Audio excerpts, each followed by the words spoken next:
네, 안녕하세요. 부자동산입니다. 자, 정부의 규제가 계속되고 있는 가운데 오피스텔이나 상가와 같은 대체 투자처가 각광을 받고 있는 것 같습니다. 자, 오늘 이 시간에는 그중에서도 오피스텔의 성공적인 투자 사례를 좀 살펴보고 오피스텔 시장에 접근하기 위해서는 어떤 관점이 필요한지 정리해보는 시간 갖도록 하겠습니다.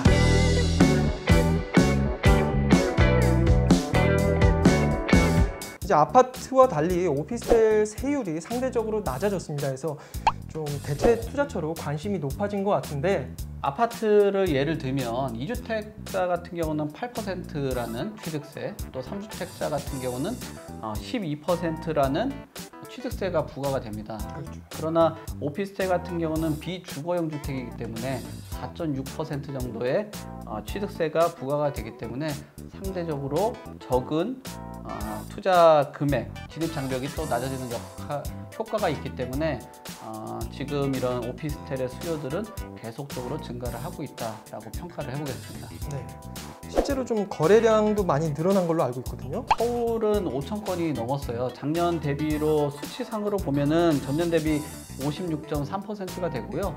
경기권도 상당히 많이 증가를 했습니다. 거래 건수를 보면 3,907건 정도가 되는데요. 이것도 전년 대비로 보면은 49.2% 정도가 증가를 한 거니까 오피스텔 투자 성공 사례에 대해서 좀 짚어봐야 될 것 같은데, 어디를 투자해서 좀 성공적인 수익을 받는지 짚어주시기 바랍니다. 서울의 중심이라고 이야기하는 것이 서울 중구가 되겠는데요. 네. 중구 안에서도 황학동이라는 지역을 제가 성공 사례로 꼽겠습니다. 왜냐하면은 투자를 했을 때 전세가율이 굉장히 높아서 실제 투자를 한 금액은 한 1, 2천만 원밖에 되지가 않아요. 근데 지금 무려 한 4배 정도가 상승을 했기 때문에 굉장히 잘한 투자로 보여지고요. 여기 황학도 오피스텔을 투자한 또 다른 배경이 있다면 설명 부탁드릴게요. 또 높은 전세가율이 제가 아까 투자의 성공 사례라고 말씀을 드렸잖아요. 황학동 같은 경우도 투자의 높은 성공 사례가 전세가율이 높기 때문에 성공했다고 볼 수 있습니다. 자기 자본 대비 굉장히 높은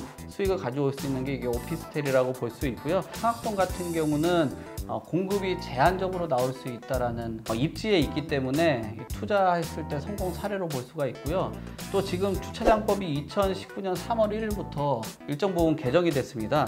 주차장 면적을 확보를 해야 된다는 것은 결국은 분양 세대에 대해서 물량 감소로 이어질 수 있거든요. 그러니까 결국은 공급량이 더 늘어날 수 있는 환경이 한계점에 좀 도달했고, 분양 수익 주차 면적이 늘어남으로써 분양 세대 수가 적어진다면은 분양 가격이 높아질 수 있는 상황이 이루어집니다. 그래서 이런 오피스텔이 단순히 아까 전세가율이 높다라기보다도 그 이상의 공급이 늘어날 수 없는 그 환경 안에 입지한 곳들이 대다수 포진이 있기 때문에 차익 실현이 가능했다. 이런 작은 문제를 어떻게 해결했는지 그것도 한번 짚어주시기 바랍니다. 오피스텔은 주택하고 다르게 사업자로 운영하면은 주택보다는 한 20% 정도가 대출 규모가 더 발생을 합니다. 결국은 지금은 대출을 활용하고 싶어도 활용 못하는 경우가 굉장히 투자 시장에서는 리스크로 작용을 하거든요. 그런데 오피스텔 같은 경우는 사업자 분류를 할 때 조금 더 주택하고는 다주택자 개념보다는 주택 운영하는 임대사업자 개념으로 운영을 하기 때문에 대출에 대한 규모도 조금 더 많이 발생을 할 수 있고, 대출 실행 가능한 그 금액 같은 경우도 주택보다 한 10%, 20%가 나옵니다. 결국은 수익형 부동산을 운영할 때 높은 수익률을 올릴 수 있다는 것은 대출 활용도가 굉장히 중요하거든요. 근데 오피스텔 투자에서 좀 접근할 때 주의할 점이 분명히 있어야 될 것 같아요. 일단 수익률이 너무 지나치게 높은 것은 조금 리스크가 있다라고 보여집니다. 왜냐면은 아까 제가 6에서 7%, 7에서 8%를 이야기 드린 거는 초기 분양가 대비거든요. 근데 이 수익률이 유지가 된다라는 것은 반대로 얘기하면은 매매가가 올라가야지만 수익률이 떨어지는 거거든요. 결국은 매매가가 올라가지는 못했다라고 평가를 할 수 있고요. 은행을 보고 예를 한번 들어볼게요. 수익률이 낮다라는 거는 어쩌면 안전자산이고 안전한 금융권이라고 볼 수 있습니다. 근데 수익률이 높으면 높을수록 위험에 대한 리스크가 높은 거거든요. 우리가 지금 서울권 안에서는 한 3%에서 5% 정도의 수익률이 가장 안정적인 그 시장이고 입지에 존재하는 오피스텔이라고 평가를 해볼 수가 있기 때문에 지방 같은 경우는 서울보다는 수요가 좀 적어서 가중에서 한 2% 정도 선 안에서 그 오피스텔을 선택을 하는 게 좀 안정적이지 않을까라고 생각을 해보겠습니다. 역세권 내에서도 역세권을 조금 벗어난 한두 블럭 벗어난 오피스텔을 투자하라는 그런 조언들도 있는데 네. 역세권 주변으로는 건설하는 입장에서 볼 때는 토지에 대한 비용 부담이 굉장히 많이 증가를 할 거예요. 그렇다 보면은 그 금액이 상당 부분 뭐 분양가에 적용이 되는 경우가 굉장히 많습니다. 근데 한두 블럭 정도 뒤라면은 토지에 대한 그 가격들이 굉장히 대로변이나 역세권에 비해서 조금 덜할 수가 있거든요. 그럼 분양가가 낮을 수가 있는데 그 주변에 업무 시설들이 확대를 한다든지 역세권에 대한 폭이 좀 더 넓어진다면은 임대 수익률이 거의 대등할 거예요. 예를 들면은 역세권 앞에 100이었고 과거에는 한 60만 원 정도가 됐지만 이 주변 일대 상권이 커지면은 이 100만 원은 유지가 되더라도 이 60만 원 정도 되는 오피스텔의 임대 수익률이 높아질 가능성들이 굉장히 높습니다. 그래서 물론 안정적인 수익과 단기적으로 접근을 하신다면 역세권이 좋지만 장기적인 임대 수익을 바라보고 투자 시장에 접근을 하신다면은 한두 블럭 정도 뒤에 오히려 분양가가 좀 저렴한 곳에 접근을 하시는 게 굉장히 좋은 투자 팁이 되지 않을까라고 생각합니다. 황학동의 경우에는 좀 어떤 사례인지 짚어주시면. 황학동은 역하고는 한 7, 8분 정도가 걸렸던 거리였던 것 같아요. 근데 오피스텔이라는 게 지역적인 특징이 굉장히 많은데요. 이 황학동 같은 경우는 조금만 이동을 한다면은 동대문 상권이 굉장히 크게 자리를 하고 있었습니다. 근데 저희가 수요를 분석을 해보니까 한 60에서 한 70% 정도는 동대문에서 근무를 하고 계시는 종사자인 거였어요. 근데 동대문에 계신 분들이 대부분이 야간에 활동하시는 분들이 굉장히 많거든요. 대중교통은 큰 의미가 없었습니다.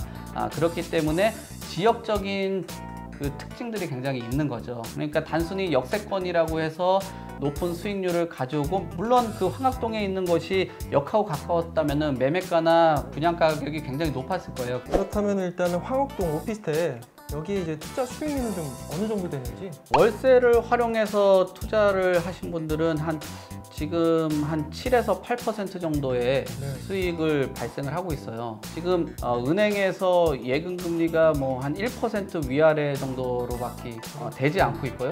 한 7, 8배 정도 되는 그 수익률이기 때문에 굉장히 높다라고 평가를 할 수 있고요. 아까 서울을 비롯해서 전국에 한 80% 정도 되는 전세가율을 강조를 했잖아요. 황학동 같은 경우는 전세를 활용해서 약 1,000만 원에서 2,000만 원 정도의 투자를 가지고 접근을 했습니다. 그래서 전세를 활용한 내 자기 자본을 활용한 투자로 했을 때는 뭐 한 300에서 한 400% 정도가 됩니다.